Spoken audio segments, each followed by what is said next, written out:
Okay, this week it's about branding. It's a continuation of the creation of SEA. We're still here, as we know, and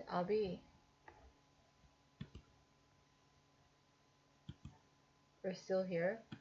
I'll be only lecturing until here, yeah, because the strategy implementation and performance measurement, it's it's not that critical.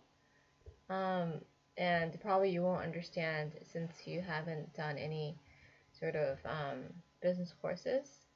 It's more about organization, its formation, and it's saying that in order for this to be conducted, strategy to be implemented and conducted, you need a good organization structure, right? And you sort of evaluate your performance, and it's telling the balance scorecard and things like that. It's going through what you have done right and what you have done wrong. So if you are more or less interested in performance measurement and strategy implementation, you could look it up. You could just Google it and say McKinsey.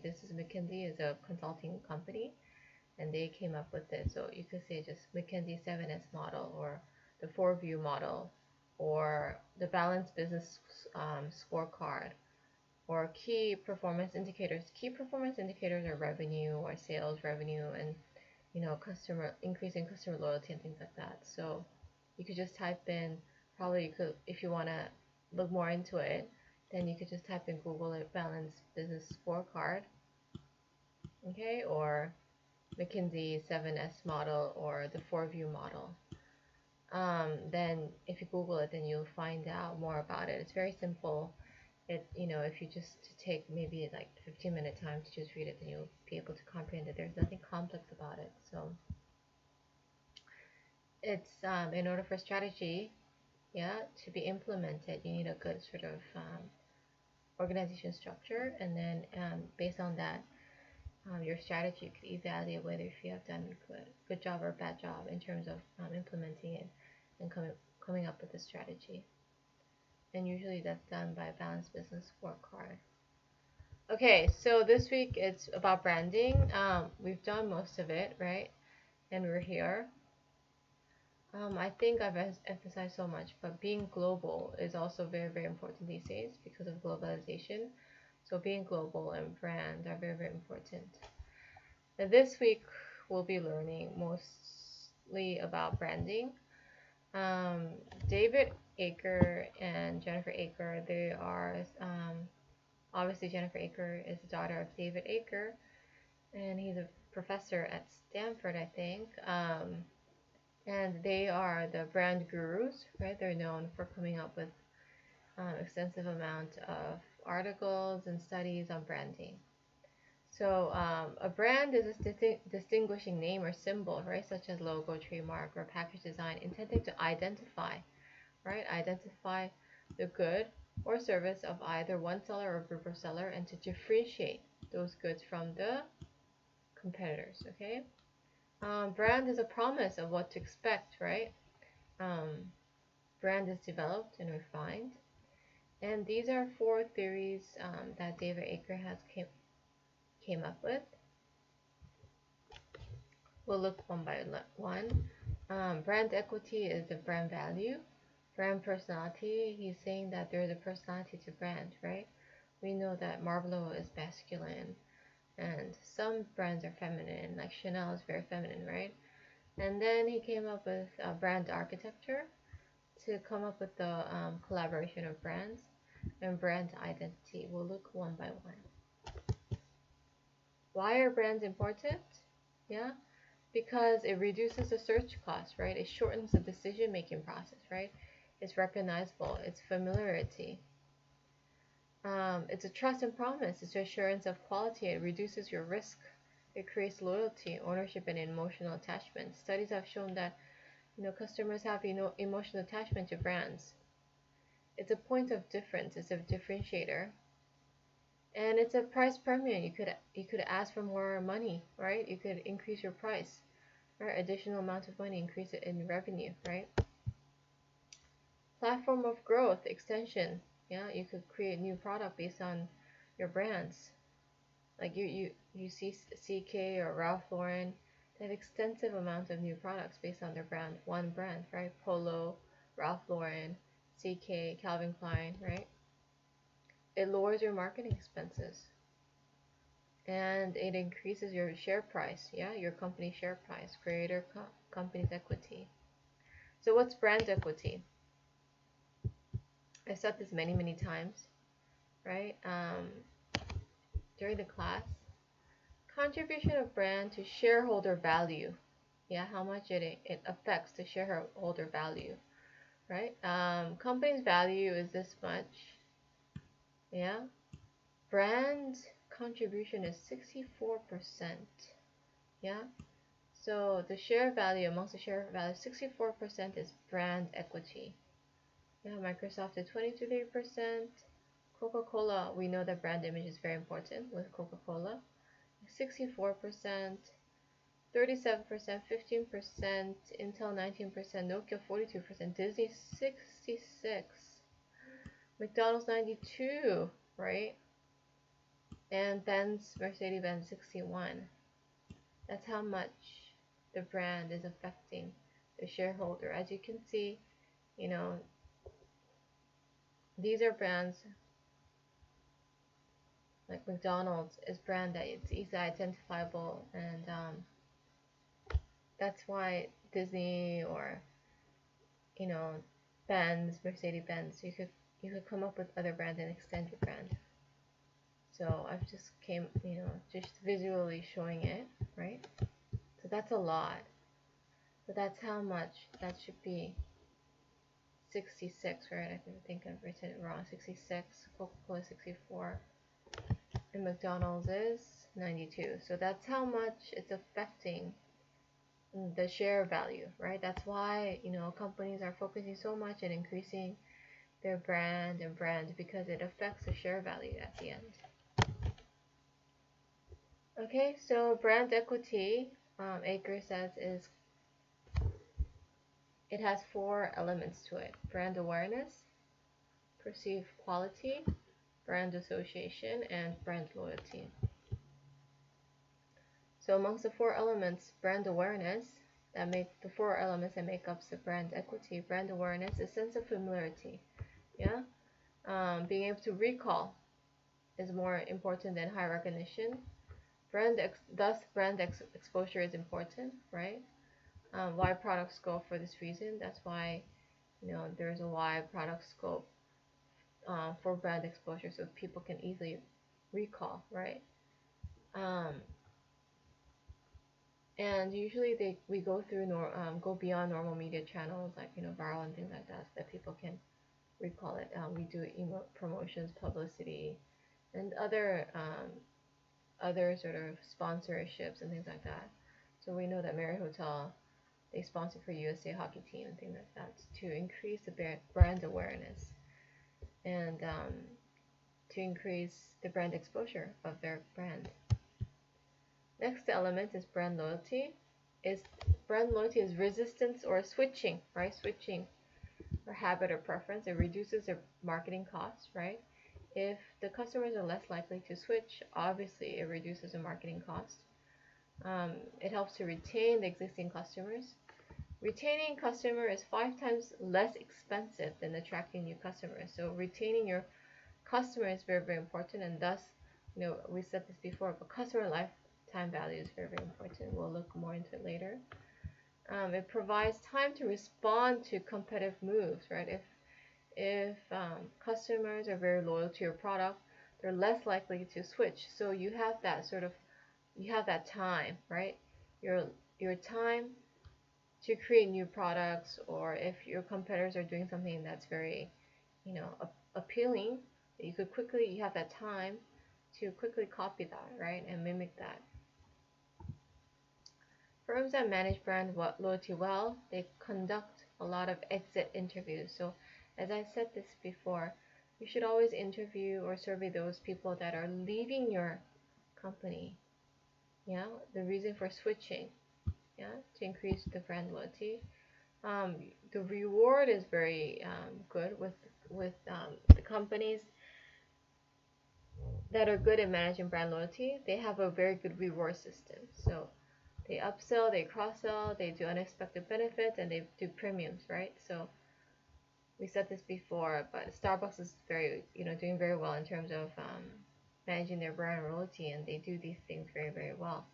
And they have continued communication, right? We see that at Starbucks, they have a continued communication, and they measure the existing customers based on the customer lifetime value for now and future. So there's constant rewards if you're doing really, there are little surprises, big surprises for those that are very loyal to their brands.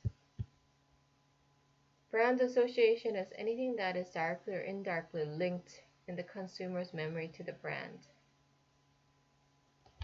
So any attributes, benefits, design, system, solution, social program, customer relations, niche specialist, anything that just comes up to your mind when you think about this brand, right?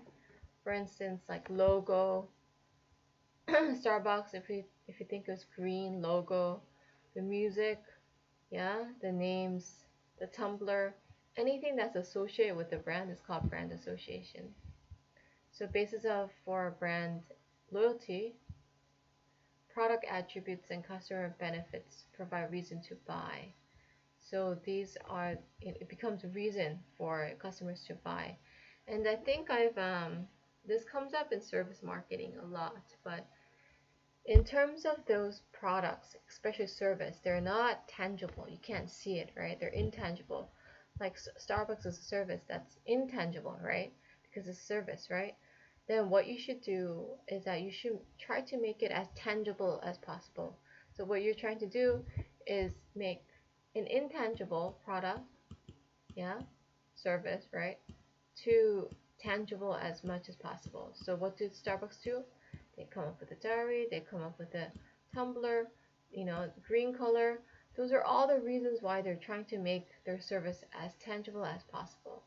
So with every service product, what you should do is try to make your service as tangible as possible. Okay, strong brands go beyond the product or service attribute to develop association than other dimension. Yeah, they just go beyond what the product or service provides, right? Their attributes, right?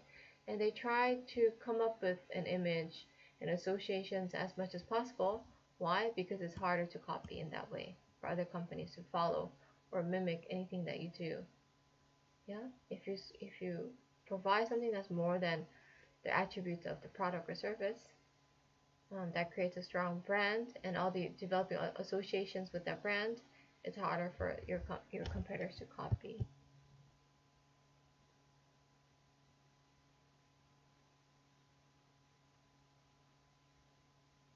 Mm-hmm. So yeah, it says product or service category. Yeah, a category can also be become association. So for Virgin Atlantic, if you think of massage service, the first sort of airline to think of that comes up to your mind, those people that are traveling a lot, is probably Virgin Atlantic Airlines, because they were the first to create. They had the first mover advantage, right? Because they were the first to create that subcategory. So Aker continually says that owning the subcategory is very, very important. So if you own a subcategory, that really differentiates that product or service from other competitors. So we know that, Starbucks, they own that diary, subcategory, or Tumblr. Yeah, even despite other competitors following it, they were the first movers. They were the first to do it. So they own, yeah, that subcategory in that sense. Because the first thing you come up with, coffee and diary, then it would be Starbucks, right? So they own, or Tumblr, it would be Starbucks. So they own that subcategory. That's very important. Differentiating brand from competitors are very difficult to create, yeah, and maintain. Differentiated features creates a very impactful point of differentiation for branded offering over a period of time. So these are the things that are needed, the features that are needed to differentiate your brand from others. This is another example of Westin Hotel's heavenly bed. Yeah, they ended up owning, yeah, as I said before, owning the new subcategory, right? It became a brand differentiator. Yeah, it's a custom design mattress, and with the, 5 goose down pillow and promising, it's promising sleep in heaven. And that was their slogan. You know what? In Western Hotel, we have a heavenly bed, so it feels like as if you're sleeping in heaven. So they branded it, and then they started to own that sort of bed, heavenly bed, right? It increased customer satisfaction to 5%, increased the occupancy, and perception of cleanliness and maintenance. Reception was so strong, they started to sell the beds, right? And 3,500 beds were sold, and they extended to a heavenly bath concept, right? Heavenly bed is developed and owned by Western Hotel. Competitors may replicate it, yeah, the feature, but if it's branded, they need to overcome the power of the brand. Yeah, the first thing that comes into their mind if you think of bed and hotel would be Western Hotel. So it's very hard to sort of break that image. So creating that image and branding and actively managing it is very, very important, and it's key lasting point of differentiation.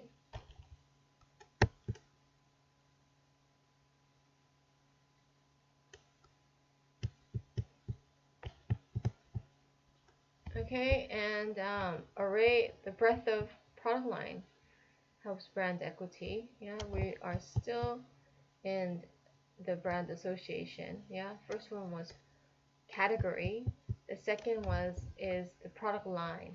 So if you have array of choices that's so wide, customers don't look anywhere else, right? If you have choice that's wide enough, the product line is breadth. It's pretty wide. Then customers don't look elsewhere.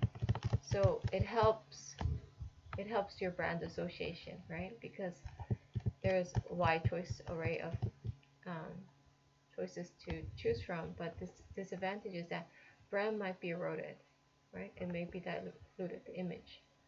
Organization intangible, the culture, the innovation, the quality, the social issues and competencies is difficult to copy, but positively affects the brand. We know that Virgin Atlantic, it has that culture, right? Google has that culture, that image, right? That innovation. So these are all what? Organizational intangibles. It helps the brand association. So if you think of Google, we think of the culture, because they are very free, they're liberal, they're working hours are very flexible, they have very good sort of environment to work. That's why they're innovative. That's the perception that we have, right, with Google. So organization intangibles are very, very important also. And emotional and self-expressive benefits. Stronger brands often offer this emotional or self-expressive benefits. It makes customers feel something or express him or herself during the purchase or use experience. I think I said this during class, but Starbucks, that's the thing, right? You are expressing yourself, right?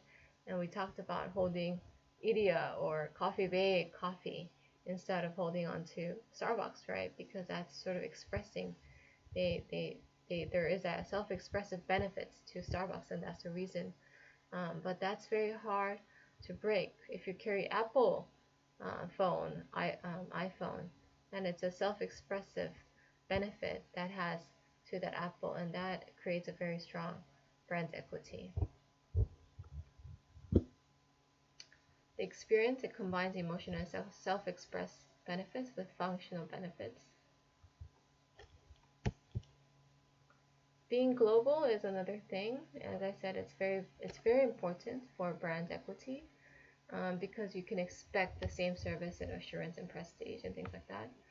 Being contemporary, as I said before, brand needs to be what? Alive. That's very, very important. Yeah, creating that perception of brand being alive, yeah, it entails a lot of effort, right? The energy, the vitality, the relevance in today's market, you know, being trendy to the mainstream may not always, lead to profit, but having that perception and um, customers feeling that this brand is alive, Yeah, it's not stagnant. It's very, very important. Having that energy and vitality. And we said this before. In order to create the brand to be alive, Starbucks is doing so many things, right? Continuous promotion, and continuous communication. What else it does? It comes out with seasonal menus, new menus, right? They change the interior constantly. They came up with Starbucks Reserve, upper class. So yeah, creating that brand to be alive is very, very important. Brand personality, it helps building brand. Virgin Atlantic, brand whose strategic position includes strong personality. Jove de Vivier, Bonnes Hotel, it has a Rolling Stone personality with funky and adventurous decor. Rex Hotel is a New Yorker with clever and sophisticated. Commodore Hotel is 1920s luxury. Hotel Bijou is Hollywood personality with a movie theater in the lobby. So as you can see, the Jeux de Vivier, this is hotel chain, and these are the hotels that they have, and they have all these personality to it, right? And we'll learn more about brand personality later, but it helps brands having that personality to a brand helps building the brand. Okay, so we learned about brand equity. Yeah, there are 4 things that we'll be learning. Yeah, brand.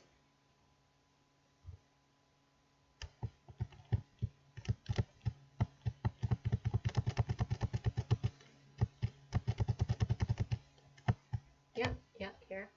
So we cover brand equity. Now we will be covering brand personality, and then brand architecture, and then brand identity. So next is brand personality.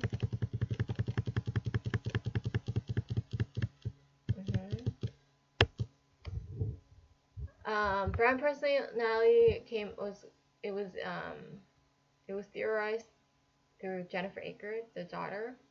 What she's proposing is that every brand has a personality, and these are the sort of 5 sort of dimensions that she's saying that that brand usually has is sincerity. So she did a sample of I think millions and millions of questionnaires, and she aggregated, right? She collected all, and then she categorized it, and she found out that there are basically 5, more or less 5 sort of dimensions to a brand. That most brands carry these 5 dimensions. First dimension is sincerity. Yeah, the traits are down to earth, family oriented, honest, sincere, real, wholesome, original, cheerful, and friendly. Second is excitement. Very tending, exciting, spirit, cool, young, imaginative, unique, up to date, independent, and contemporary. Competence, reliable, hardworking, secure, intelligent, technical, corporate, successful, leader, and confident. I'm sure if you think if I gave you that traits, there are brands that you might think of. This maybe Microsoft. Yeah.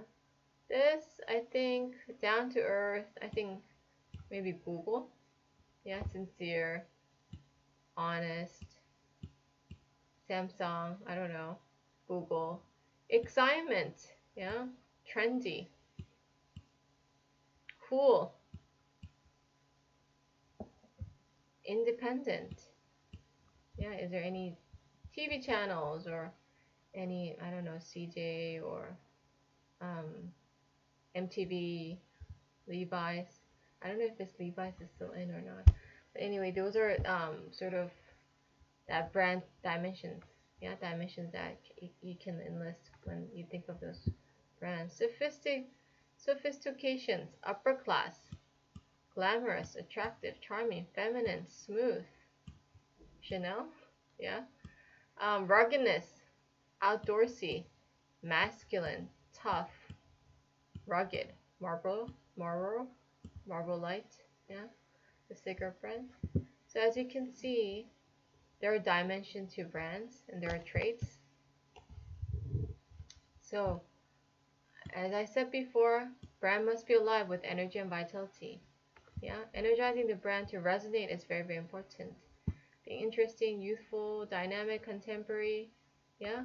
How do you energize a brand? By promotion, sponsorship, symbol, products, other identity that enhances and energizes a brand. Also, it should link to your customer lifestyle, and it's a very, very long-term commitment. It can't be done in a short term.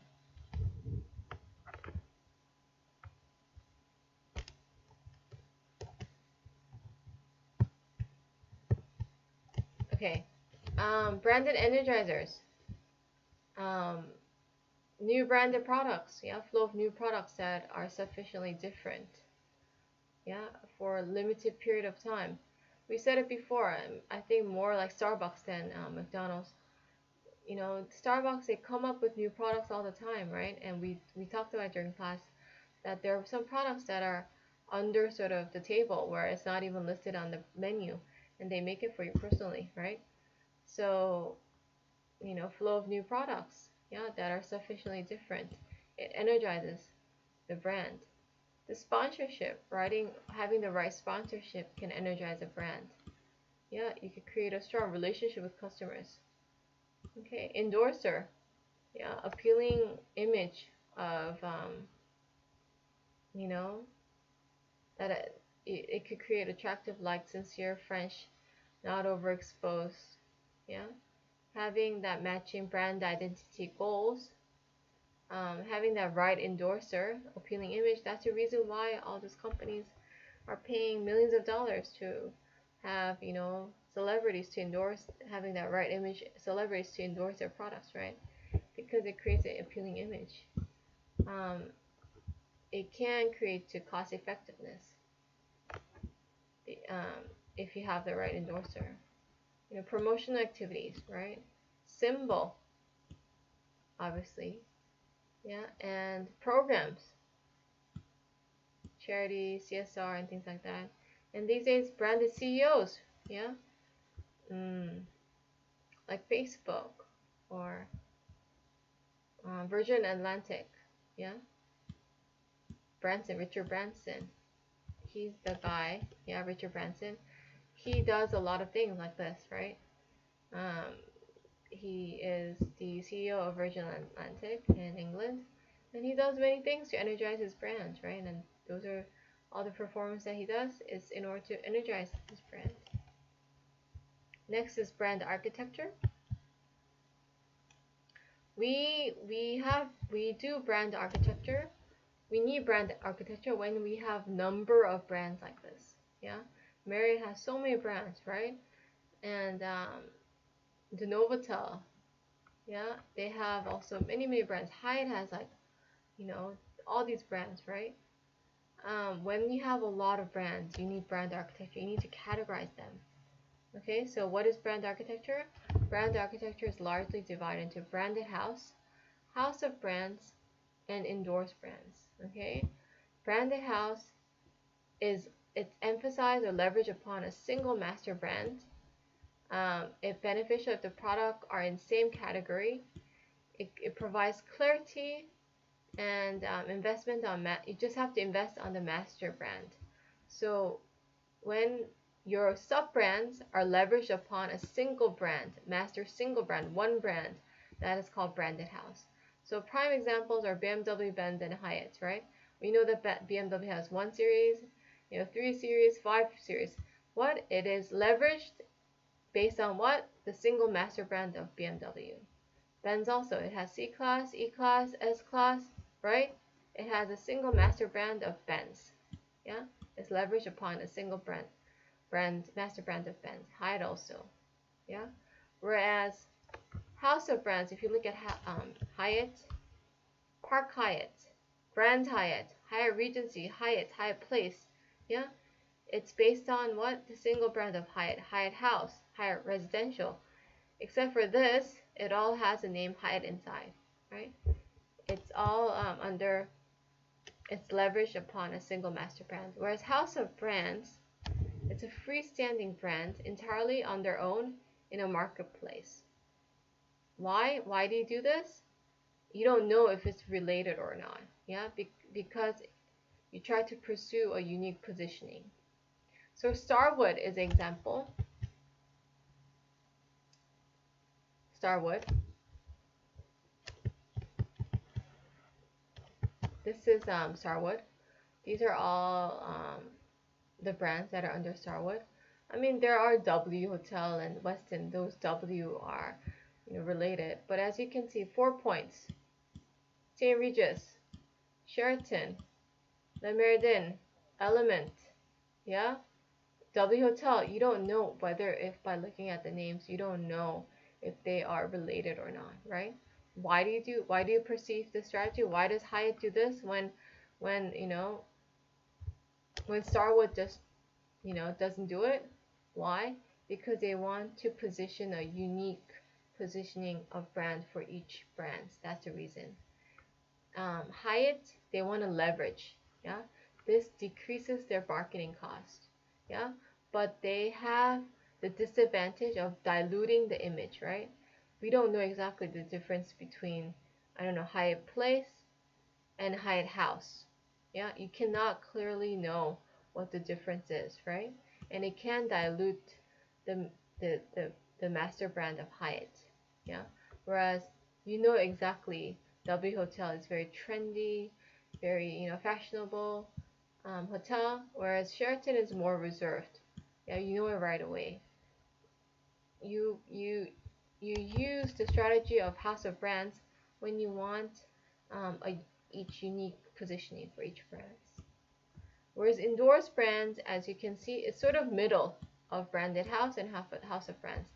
If branded house is here and House of Brands is here, endorsed brand is in the middle.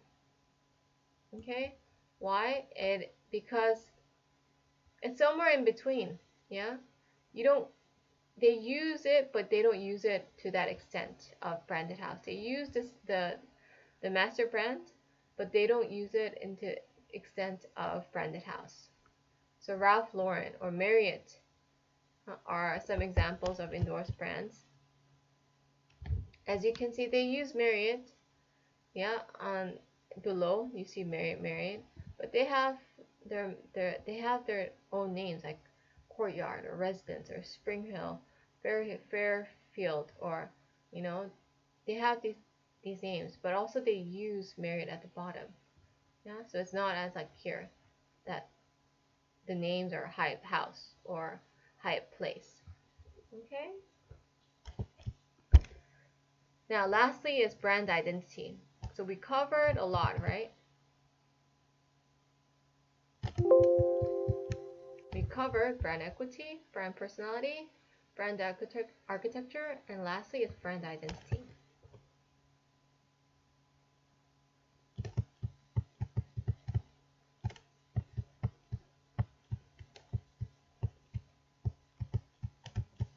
Okay, brand identity is a set of brand associations that organization tries to create or maintain an aspirational external brand image. It implies a promise to customers from organization. Brand identity can be explained or made through 3 steps. What the brand stands for. So when you create a brand, you usually try to come up with BI, brand identity. Yeah, and these are the 3 steps to come up with. First is what the brand stands for. You create 6 to 12 distinct associations that are desired for the brand. And the core identity, you prioritize the brand identity elements, right? The core identity elements are most impactful primary drivers of the brand building programs. And then you come up with extended. So first you have to come up with core identity elements, and then you have to come up with extended identity. It helps to define the brand. Core and extended identity must adhere to the criteria. It must resonate with the target market. Yeah, in terms of being functionally emotional and self-expressive. It should differentiate from the competitors. Yeah, how is it different from, how is our brand different? Okay, our brand, that's a typo arrow. How is our brand different? Yeah, and BI should reflect strategy, culture, values of the firm. Okay, so you should come up with what the brand stands for. Okay, and the core identity. And then lastly, the brand essence. The core identity must be summarized to more focused single thought that captures the heart of the brand. Yeah, Good brand essence will inspire people within the organization. Not only does it help the customers, it also inspires the people within the organization. So if you look at here, EasyJet is LCC, right? It's a low-cost carrier. And their essence, their essence is what? Simply from A to B, low fare. That's their essence. And then their core is low price, safety, pioneering, and passionate. And then their extended is convenience, name and symbol, rule breaker, and things like that. Okay, as you can see, in order to come up with a strong, clear identity of a brand, these are the concepts that you need to come up with: essence, core, and extended. Let's look at this again: brand essence, yeah, and then core, and then extended. Brand as a product. You see it? Yeah. Brand as a product. The scope of product attributes, quality, value, users, country of origin, brand as organization, brand as person, brand as a symbol. Okay, so visionary, imagery, and things like that. We'll look at one more, Budweiser.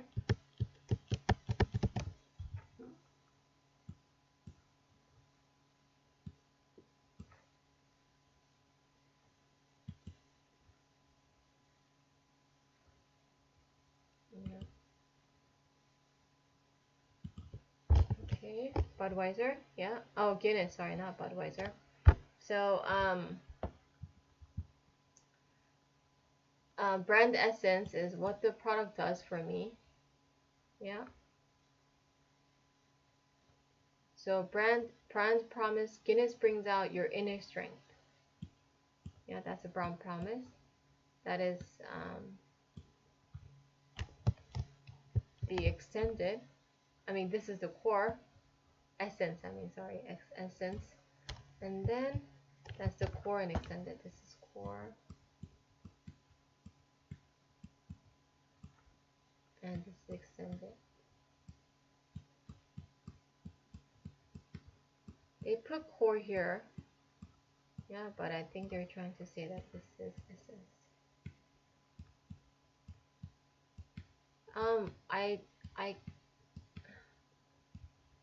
I gave you this as example because if you look here, it says what? For the extended, as you can see, they have what the product does for me, how the brand makes me look, how the brand makes me feel, yeah, how I would describe the product. Do you see? I think Starbucks or Coffee Bean, they can do the same, right?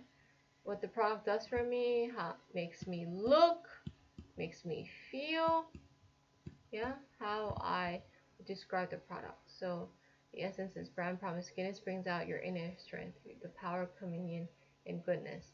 And then the core, yeah, there's brand personality. They put brand personality here.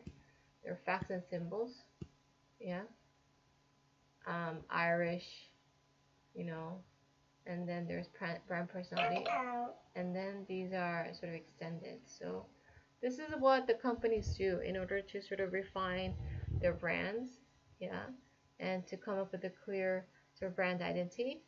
They impose a lot of things. They put personality into it, and they look at many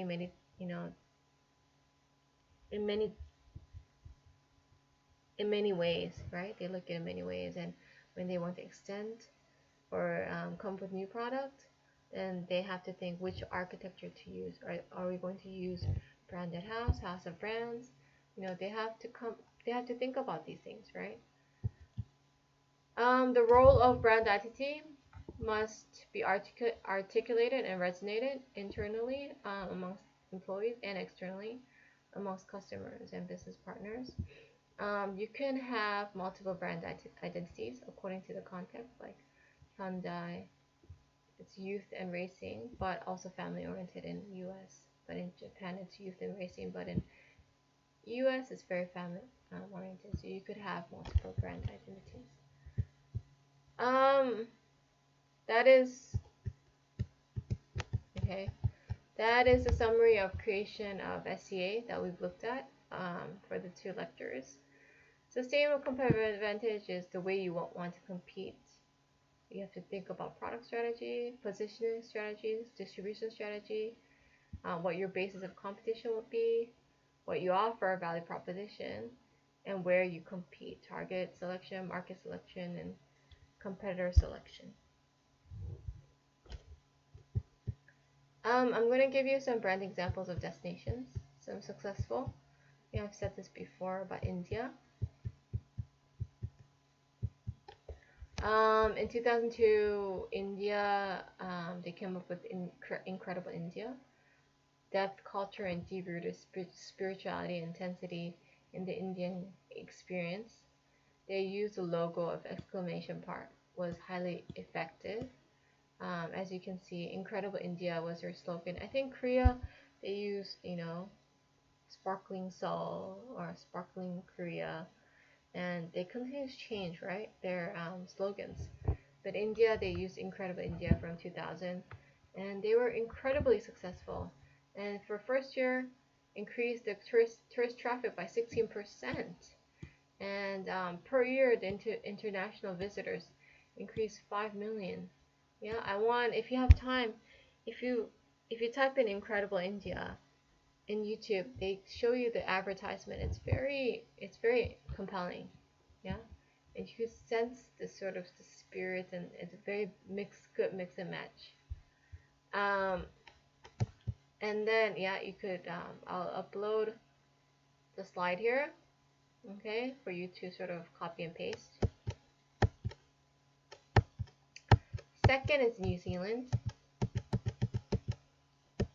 They used the slogan 100% pure New Zealand, right, in 1999, and to deliver the image that, you know what, New Zealand is not contaminated.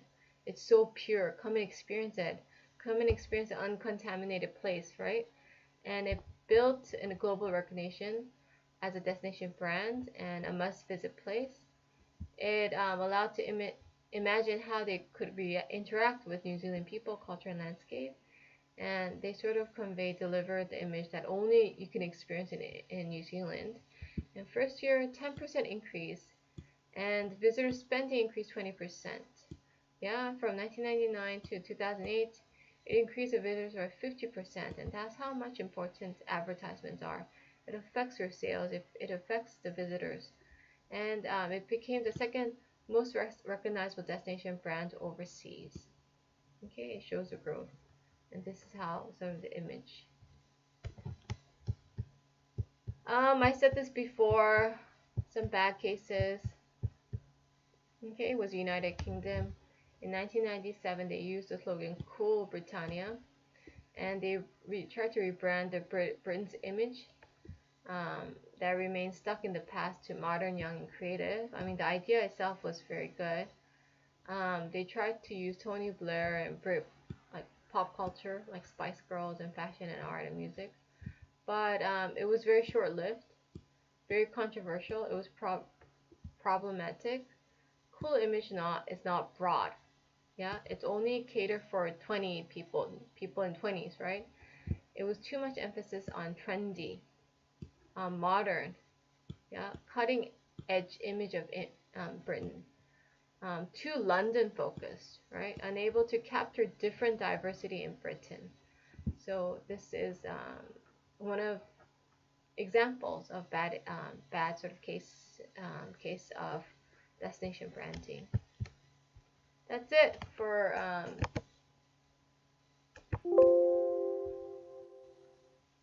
branding.